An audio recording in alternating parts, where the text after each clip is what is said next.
राधाष्टमी पर श्री राधा रानी की कृपा पाने के लिए हम ऐसा क्या करें जिससे श्री जी की कृपा हमारे ऊपर हो, और हम किस प्रकार व्रत आरंभ करें और कब पारायण करें, ये सभी जानेंगे। यदि आप श्री जी की कृपा चमत्कारिक रूप से प्राप्त करना चाहते हैं तो राधा कृपा कटाक्ष स्तोत्रम, श्री कृष्ण कृपा कटाक्ष स्तोत्रम, ये 2 स्तोत्रम हैं। इनका प्रतिदिन पाठ करें पूरे साल भर तक, तो आप देखेंगे आप पर श्री जी की करुणामयी कृपा ऐसे ही बरस जाएगी। राधा कृपा कटाक्ष स्तोत्रम अद्भुत चमत्कारिक रूप से प्रभाव करने वाला है। तो इस राधाष्टमी पर आप ये आरंभ कर सकते हैं, या फिर राधाष्टमी पर राधा राधा नाम अवश्य गाएं। देखिए, राधाष्टमी पर यूं तो बहुत सारे वैदिक उपचार के माध्यम से श्री किशोरी जी का अभिषेक होता है, किंतु आप अगर सरल और भाव में भक्त हैं तो इतना कुछ करने के आपकी सामर्थ्य नहीं है, तो आप बहुत सरल विधि से कर सकते हैं। आप 23 तारीख की सुबह ब्रह्म मुहूर्त में उठ करके स्नान करके स्वच्छ वस्त्र पहनकर, अगर आपके घर के मंदिर में श्री किशोरी जी का स्वरूप है, बाल कृष्ण लाल का भी स्वरूप है, तो भी उनमें राधा रानी का भाव करके उन्हें सुंदर स्नान कराएं, सुंदर वस्त्र आभूषण धारण कराएं, उनकी आरती उतारें। 23 तारीख को 12 बजे से 1 बजे के बीच का जो समय है, यही समय है राधा रानी के अवतरण का समय, यानी उनके जन्म उत्सव का। फ्रेम वाले अगर कोई आपके पास विग्रह है तो उनको सिर्फ और सिर्फ कटोरी में दिखाते हुए अभिषेक करेंगे, किंतु अगर आपके पास धातु के बाल कृष्ण लाल हैं या युगल रूप यानी राधा कृष्ण का स्वरूप है, तो आप अनेकानेक मौसम के अनुसार फलों के रस से अभिषेक करेंगे। आप अनार का रस ले सकते हैं, आप मौसमी का रस ले सकते हैं, आप जिसका भी आपको उपलब्ध हो उन रसों से राधा कृष्ण को स्नान कराएंगे। फिर जल से स्नान कराएंगे, स्वच्छ कपड़ों से पोंछेंगे, वस्त्र धारण कराएंगे और उसके उपरांत कुछ नैवेद्य लगाएंगे। नैवेद्य में आप मिठाइयां लगा सकते हैं अनेकों प्रकार की, आप फल मौसम के अनुसार और जो भी आपको उपलब्ध हो वो फल लगाएं, और उसके उपरांत आप अपने हाथों से बने हुए भोजन इत्यादि प्रसाद में चढ़ा सकते हैं। देखिए, व्रत हमारा होता है, भगवान का नहीं होता, क्योंकि हम उनकी प्रसन्नता के लिए व्रत कर रहे होते हैं।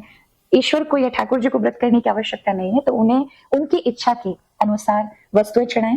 श्री किशोरी जी को कड़ी चावल प्रिय हैं, दाल भात प्रिय हैं, आप अरवी की सब्जी भी चढ़ा सकते हैं, और भी जो आप अपनी इच्छा से बनाएं वो सभी श्री किशोरी जी को माखन मिश्री इत्यादि इससे सब लगाएं।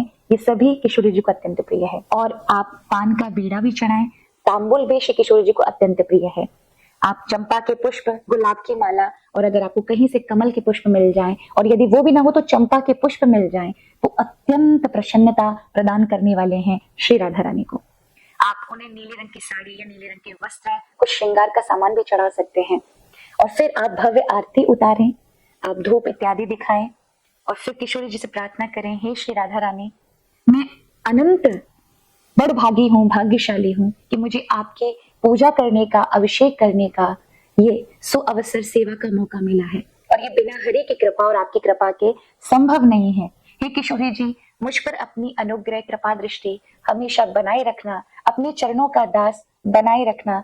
मैं आजीवन जब तक जन्म है और उसके उपरांत तक आप ही का ही दास हूँ, आप ही मेरी स्वामिनी है। हे किशोरी जी, हम पे कृपा। देखिए, 2 प्रकार से लोग व्रत करते हैं। एक वो होते हैं जिनका सामर्थ्य नहीं है व्रत करने का, किंतु श्रद्धा बहुत है, तो ऐसे वाले दोपहर के 1 बजे के बाद राधा रानी को अभिषेक दोपहर में हो जाएगा 23 तारीख को, उसके उपरांत भोजन ले सकते हैं जिनका सामर्थ्य नहीं है। किंतु शास्त्रों में उन भक्तों के लिए विशेष में कहा गया है जो राधा रानी के प्रति निष्ठा रखते हैं, उनके प्रति बहुत भाव रखते हैं, और भगवान ने उनको सामर्थ्य प्रदान किया है, तो 24 घंटे का एक भुक्त व्रत रखना चाहिए। नारद पुराण, पद्म पुराण, भविष्य पुराण, अनेक पुराणों में यही वर्णन है। यहाँ तक ब्रह्म वैवर्त पुराण में भी कहा है कि एक भुक्त व्रत करना चाहिए, यानी 24 घंटे में सिर्फ एक समय फलाहार रह करके ही व्रत करें। किंतु यदि आपकी सामर्थ्य नहीं है तो आप 2 समय फलाहार कर सकते हैं, करें। तो व्रत का पारण करना है अगले दिन 24 तारीख की सुबह 4:30 यानी ब्रह्म मुहूर्त में ही करना है। 4:30 से 5:30 के बीच में जल्दी स्नान करें। श्री किशोरी जी को अगर आप अभिषेक करा सकते हैं तो कराएं, नहीं करा सकते तो उनके स्वरूप के सामने हाथ जोड़ें, दीपक इत्यादि से आरती उतारें, और जो भी आप पारण के लिए, व्रत को खोलने के लिए आपने जो भोजन बनाया है या जो भी सामग्री बनाई है व्रत को खोलने के लिए, वो किशोरी जी को निवेदन करें और फिर प्रार्थना करें। उसके उपरांत उसी से व्रत को खोलें। इस प्रकार से राधा अष्टमी का व्रत पूर्ण किया जाता है। तो जैसी आपकी सामर्थ्य आप उसी प्रकार से अपने योग्य व्रत को चुन सकते हैं कि आपको किस प्रकार का व्रत करना है। वो आपकी श्रद्धा के ऊपर है। तो आप सभी को इसी प्रकार व्रत करना चाहिए। जो शास्त्रोक्त रूप से राधाष्टमी का व्रत करता है उस व्यक्ति पर, उस जीव पर श्री राधा रानी की असीम कृपा बरसती ही बरसती है, क्योंकि वो तो बरसाने वाली हैं, श्री राधा रानी है। राधा राके कहते ही निकसत सकल विकार, पुनि आवत पावत नहीं, धक्का धेत धकार।